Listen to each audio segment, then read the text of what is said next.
ada satu keharusan, satu kewajiban kepada kita kaum muslimin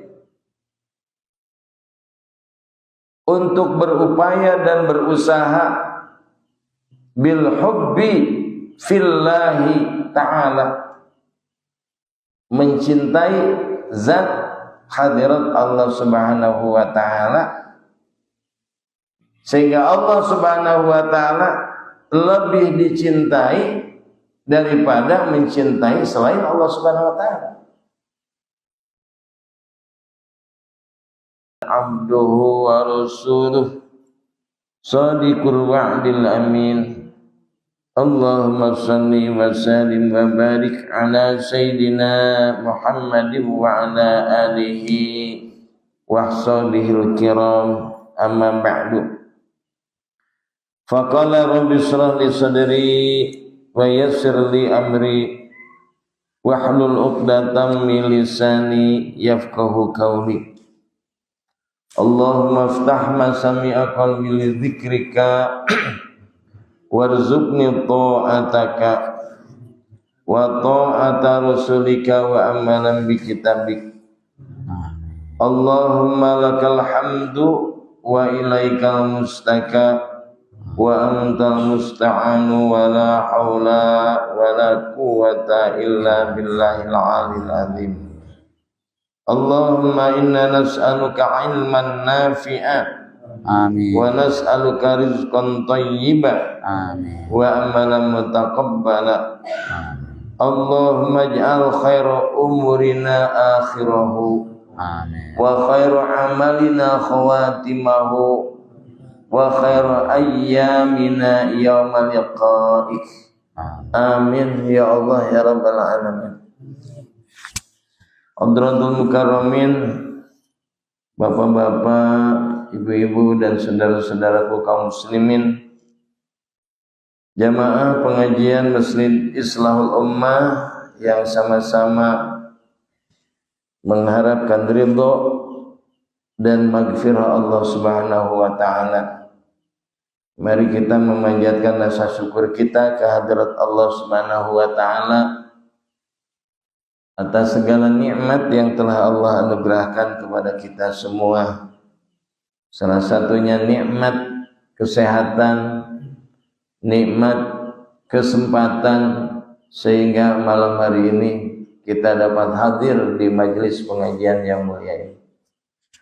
Semoga hadirnya kita di tempat ini menjadi asbab turunnya barokah dan maghfirah dari Allah Subhanahu wa ta'ala. Amin. Amin ya Allah. Amin. Salawat dan salamnya semoga Allah limpahkan, Allah curahkan kepada baginda Nabi besar Muhammad sallallahu alaihi wasallam, kepada keluarganya dan para sahabat. Masyaallah muslimin, kajian kita pada kesempatan malam hari ini insyaallah kita akan mencoba bagaimana seorang hamba, seorang makhluk bermahabbah kepada Sang Khalik yang menciptakannya. Dalam hal ini makhluk adalah kita semua, sedangkan Khalik adalah Allah Subhanahu wa ta'ala. Dengan satu kalimat yang dianjurkan oleh para ulama, wa alaika bil hubbi fillahi hatta yasira subhanahu ahabba ilaika mimma siwahu. Ada satu keharusan, satu kewajiban kepada kita kaum muslimin untuk berupaya dan berusaha bil hubbi fillahi ta'ala, mencintai zat hadirat Allah Subhanahu wa ta'ala, sehingga Allah Subhanahu wa ta'ala lebih dicintai daripada mencintai selain Allah Subhanahu wa taala.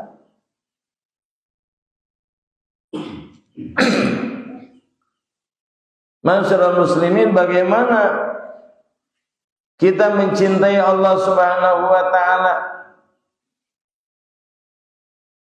Tentu saja ketika kita mencintai Allah Subhanahu wa taala, orang yang mencintai Allah Subhanahu wa taala akan mengutamakan perintahnya, panggilannya daripada panggilan atau perintah bukan Allah Subhanahu wa taala. Pamannya menjelang azan maghrib ada perintah selain dari perintah Allah Subhanahu wa taala, maka tentu kita akan berpikir sebagai orang yang mencintai Allah, akan berpikir ini persoalannya bisa diselesaikan seketika atau tidak. Kalau seandainya persoalan ini tanggung dan tidak bisa diselesaikan, maka konsentrasi sebaiknya sepenuhnya kita arahkan kepada perintah Allah Subhanahu wa taala. Tanggung 5 menit lagi azan maghrib. Ini gitu kan? Sementara 5 menit lagi azan maghrib. Ya, setelah selesai sholat maghrib kita laksanakan. Begitu.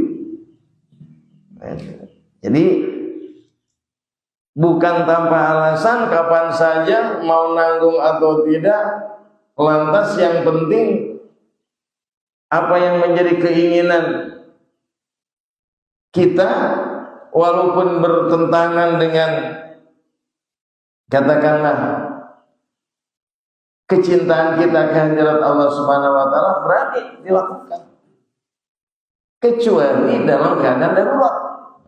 Darurat yang secara syar'i menyangkut masalah nyawa, keselamatan. Orang kecebur, udah pengap-pengap, entar aja selesai sholat maghrib, ya udah lewat kalau itu. Ya. Jadi bagaimana kalau begitu? Kita memilih menyelamatkan orang yang sedang kena musibah, ini pun dalam rangka mencintai Allah Subhanahu wa taala, cinta akan perintahnya. Itu diperintah. Ini semata-mata kita menyelamatkan nyawa seseorang karena diperintah oleh Allah Subhanahu wa taala gitu.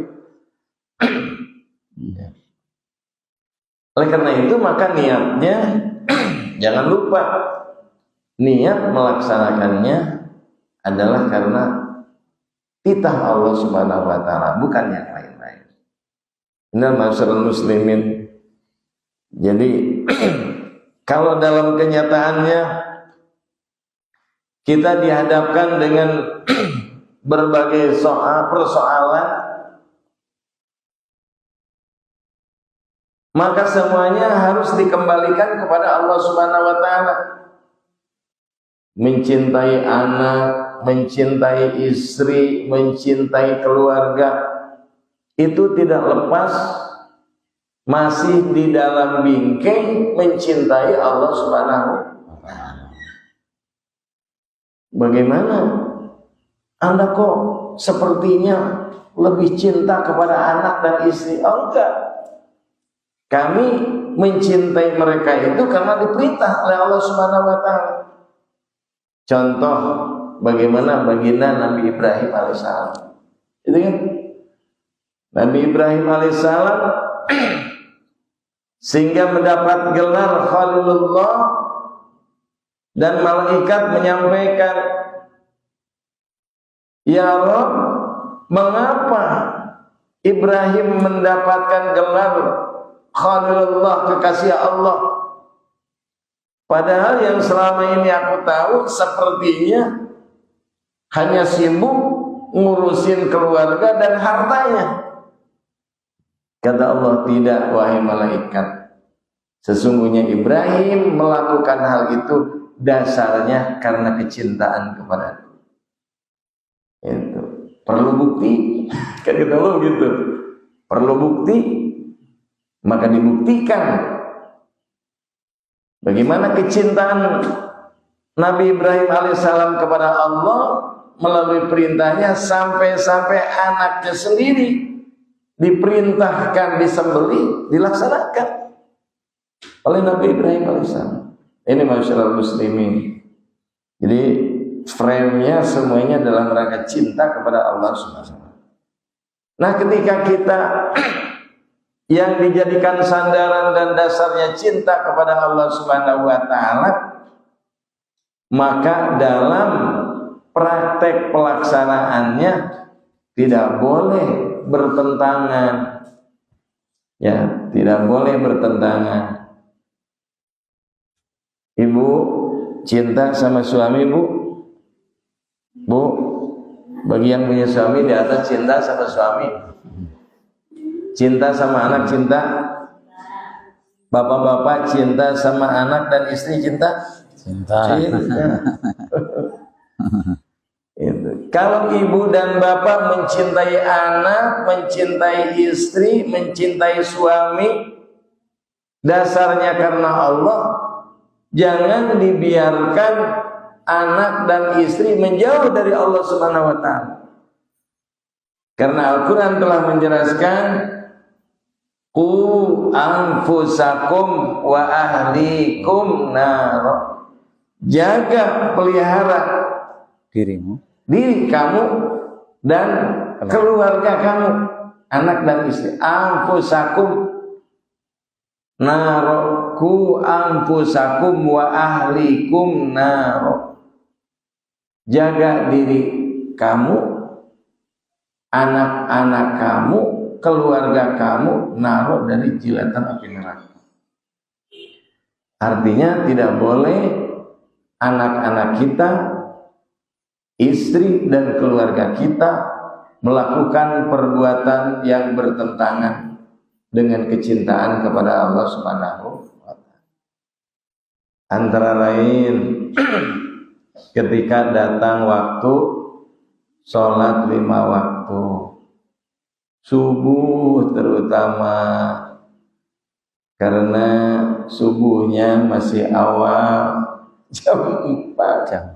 Kira-kira anak, istri atau suami yang tidur pulas dibangunkan atau tidak usah dibangunkan dengan dasar kasihan, semalaman kurang nyenyak tidurnya. Kira-kira gimana? Dibangunkan atau enggak? Cara ngebangunkannya gimana?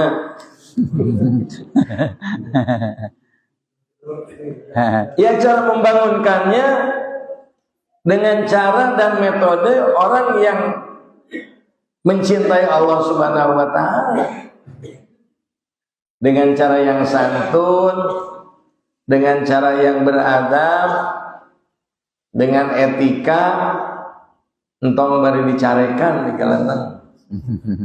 Kerletik salah kita dicarekan ku kolot. Geus dewasa dibuli ku babaturan. Boga pamajikan dicarekan keneh ku pamajikan. Kasihan deh.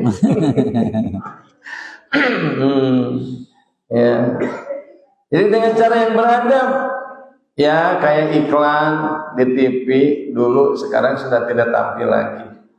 Ngagugahkeun suami pakai kopi kapal api. Kira-kira seperti itulah. Penuh kasih sayang, penuh rasa hormat, ya kan karena Allah. Allah tidak pernah ingin. Ya.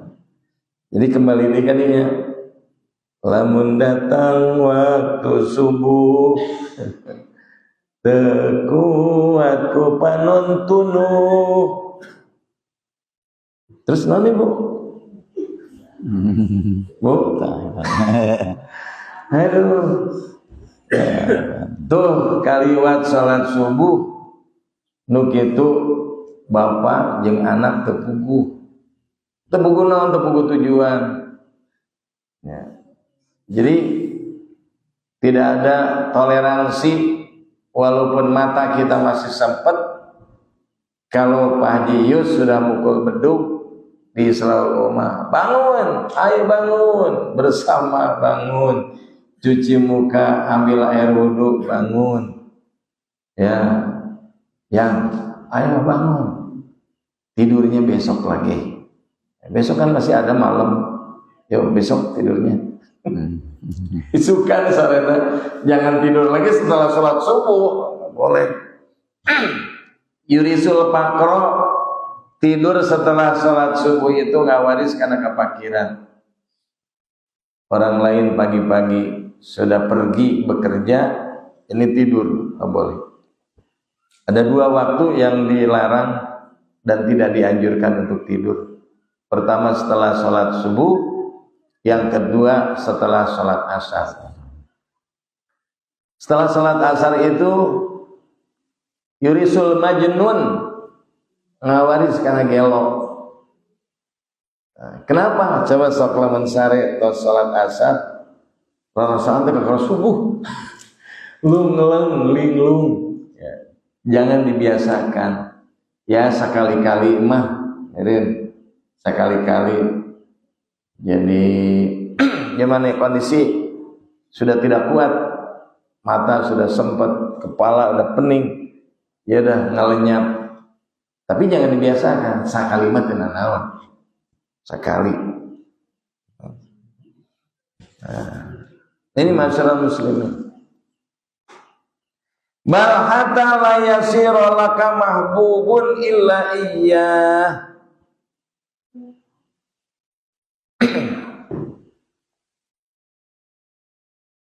Oleh karena itu tidak ada lagi yang lebih dicintai kecuali hanya Allah Subhanahu wa ta'ala.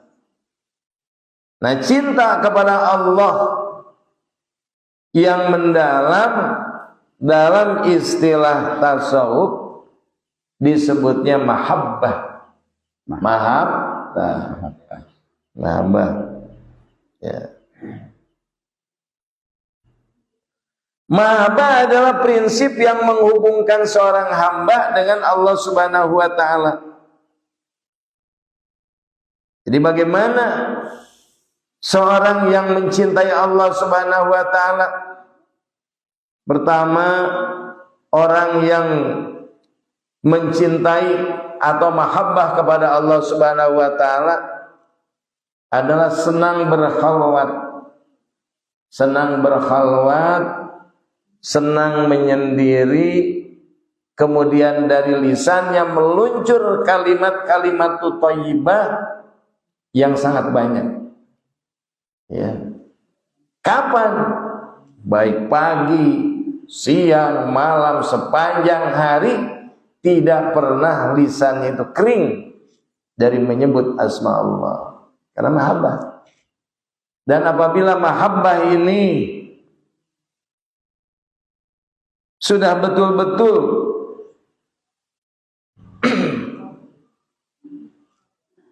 dijiwai, maka orang itu akan merasa nikmat dan merasakan lezatnya keimanan. Oleh karena itu tadi kan kita baca raditu billahi rabba wa bil islami dina wa bi muhammadin nabiyya wa rasulah. Itu adalah hadis. Kata baginda sallallahu alaihi wasallam, barang siapa yang membaca 3 kali kalimat raditu billahi rabba wa bil islami dina wa bi muhammadin nabiyya wa rasulah, ia akan bisa mengecap manisnya iman.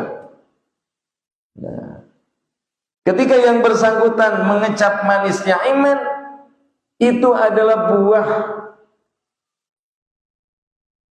mahabbah kepada Allah Subhanahu wa ta'ala, buah kecintaan kepada Allah Subhanahu wa ta'ala.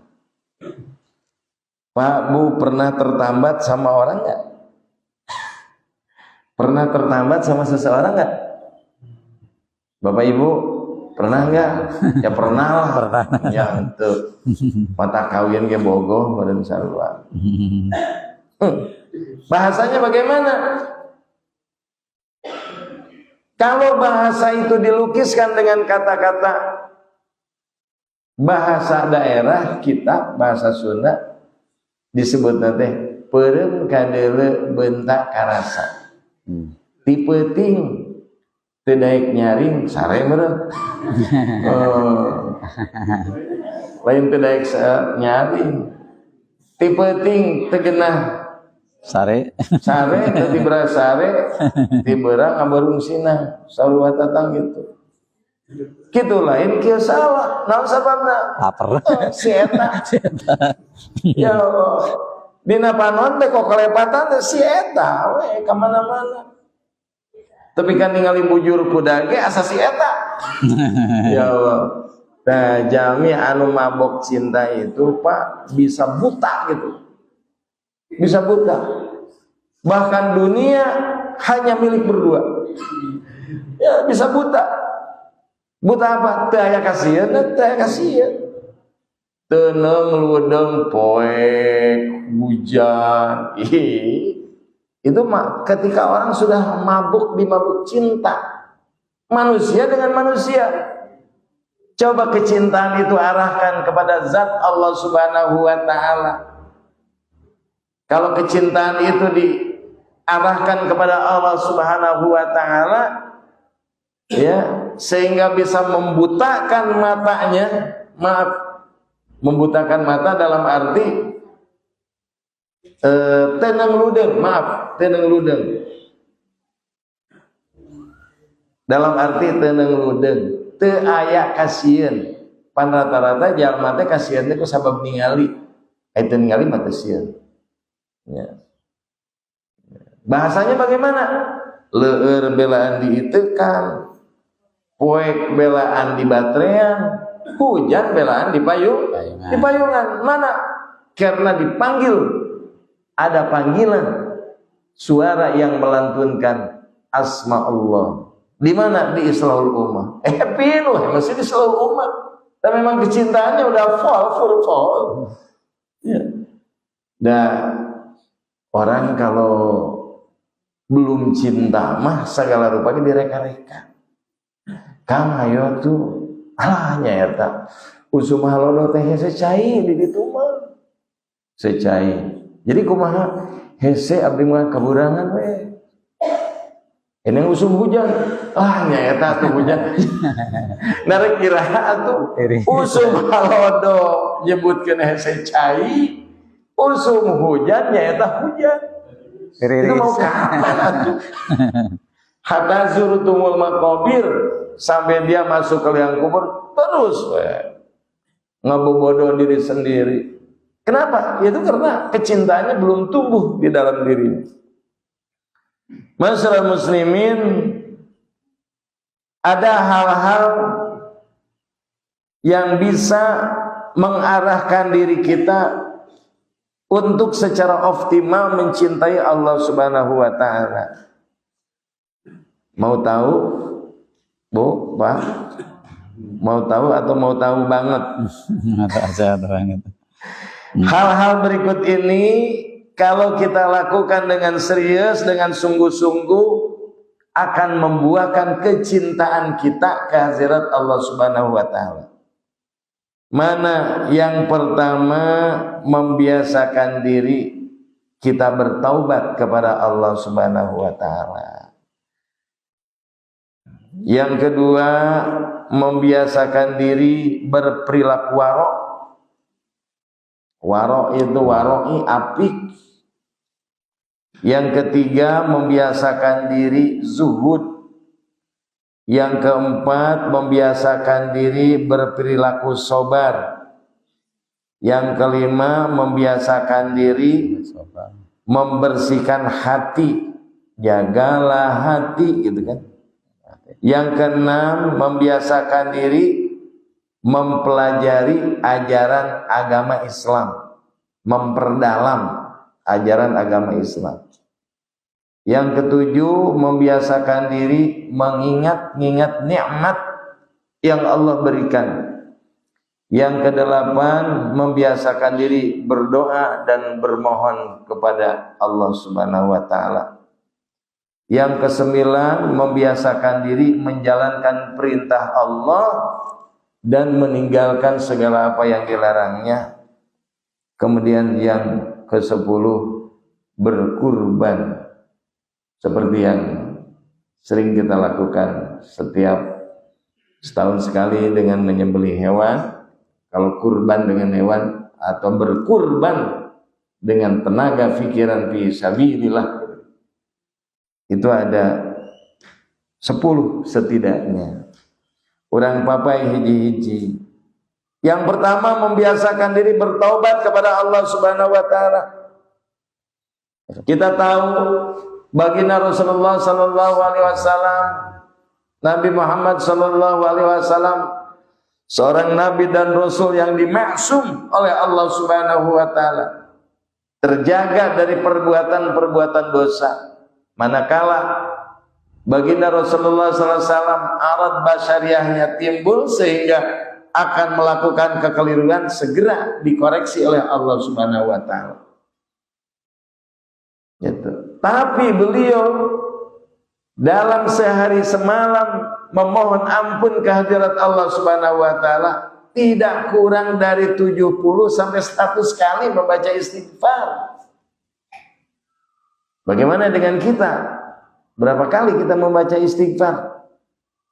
Kita membaca istighfar selesai sholat saja untuk 3 kali saja, ya Allah, rasa-rasanya terlalu lama.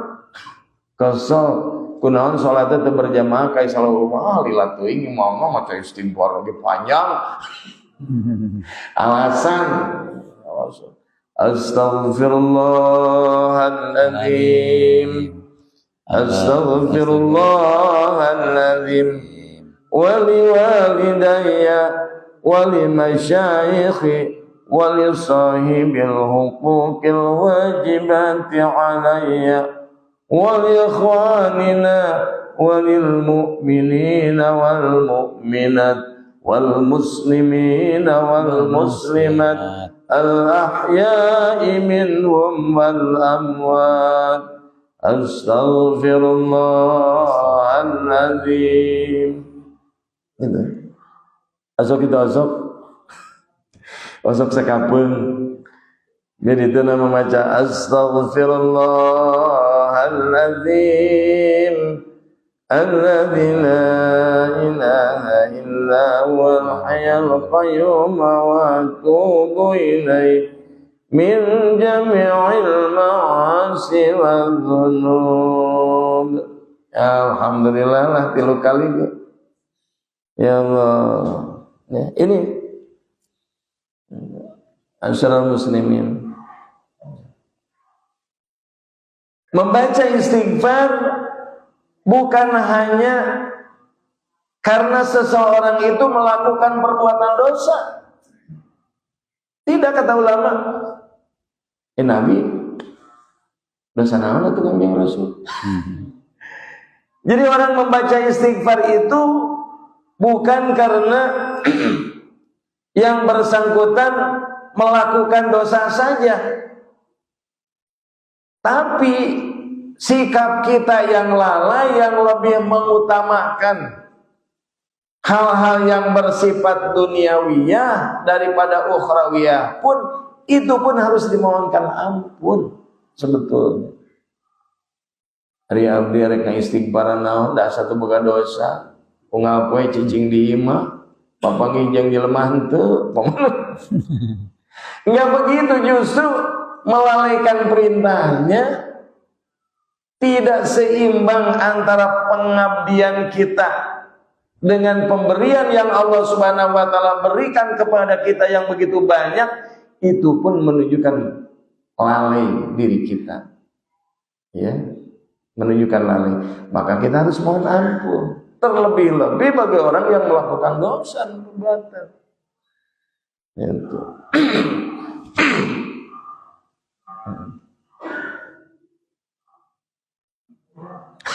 Tahu bulat ya, insyaallah. Channelnya pinggirnya tahu bulat.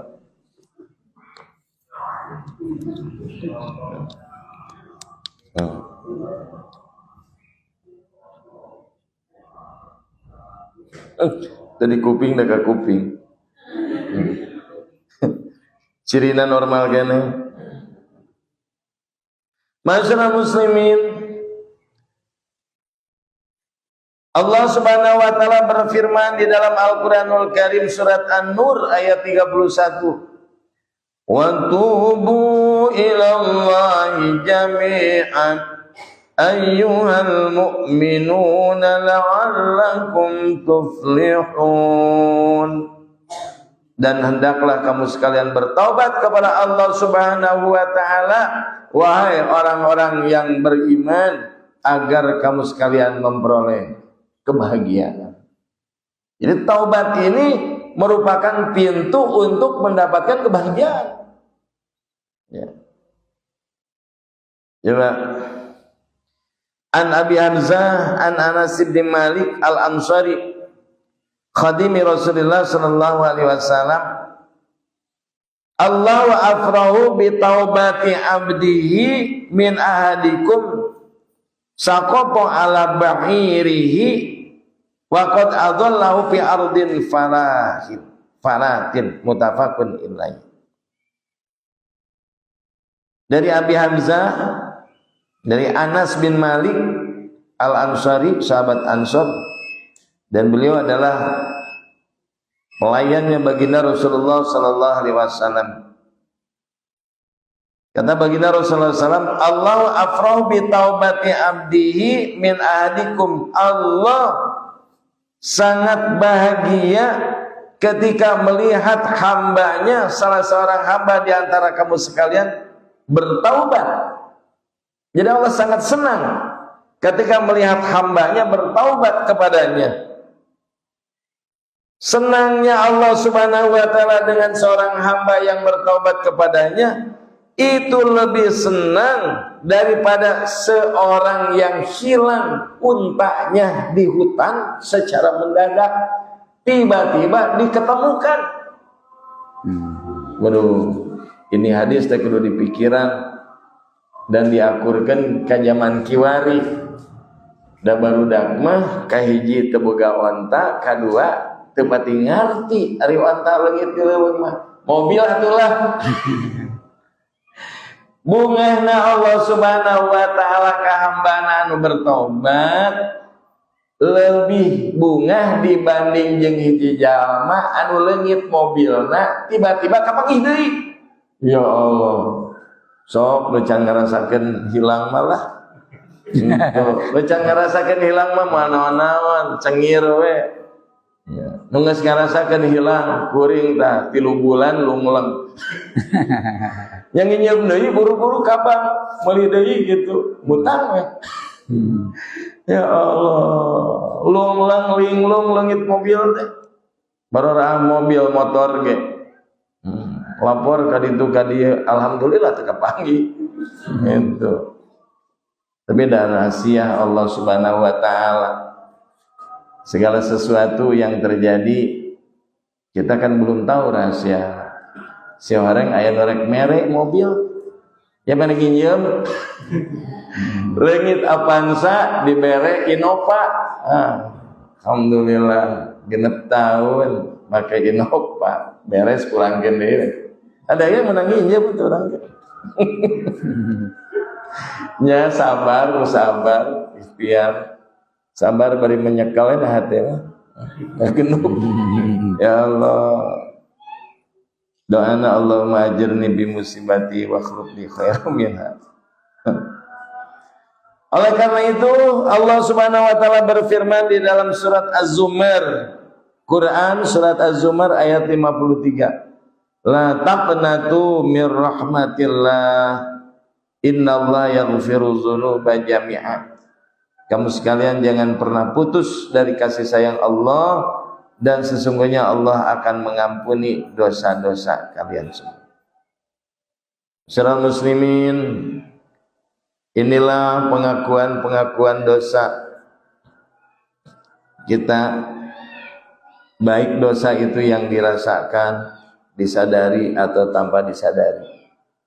Karena itu para ulama dengan karyanya mengajarkan kepada kita untuk terus memohon ampun pagi, siang, malam, sepanjang hari dan malam, untuk terus kita memohon ampun kepadanya supaya kita lebih dekat lagi dengan Allah Subhanahu wa taala, lebih cinta Allah Subhanahu wa taala, lebih mencintai kita dan kita mencintainya. Itu di dalam surat Al-Maidah ayat 54 atau 55. Itu. Bagaimana Allah mencintai, Al-Maidah 55.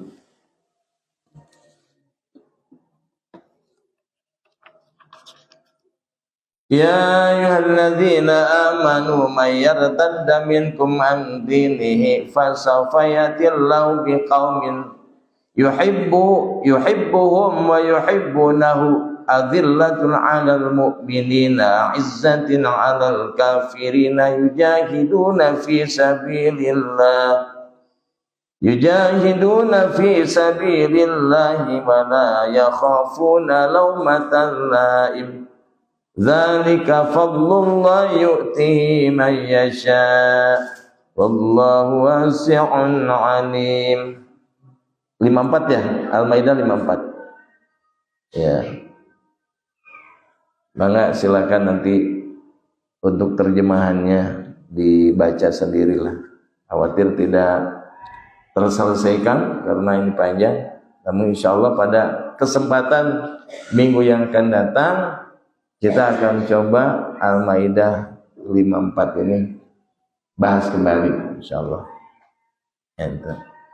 Masyarakat muslimin, itulah kajian kita pada kesempatan malam hari ini, dan untuk pendalamannya insyaallah pada minggu yang akan datang, dan kita kaitkan dengan firman Allah Al-Maidah ayat 54. Bagaimana Allah Subhanahu wa taala akan mendatangkan umat yang mencintai Allah Subhanahu wa taala. Jadi kalau ada umat yang tidak mencintainya, nanti Allah akan ganti dengan umat yang mencintai Allah Subhanahu wa taala. Bagaimana Allah mengganti umat? Apakah umat-umat yang tidak mencintainya itu diselesaikan, ditilepan?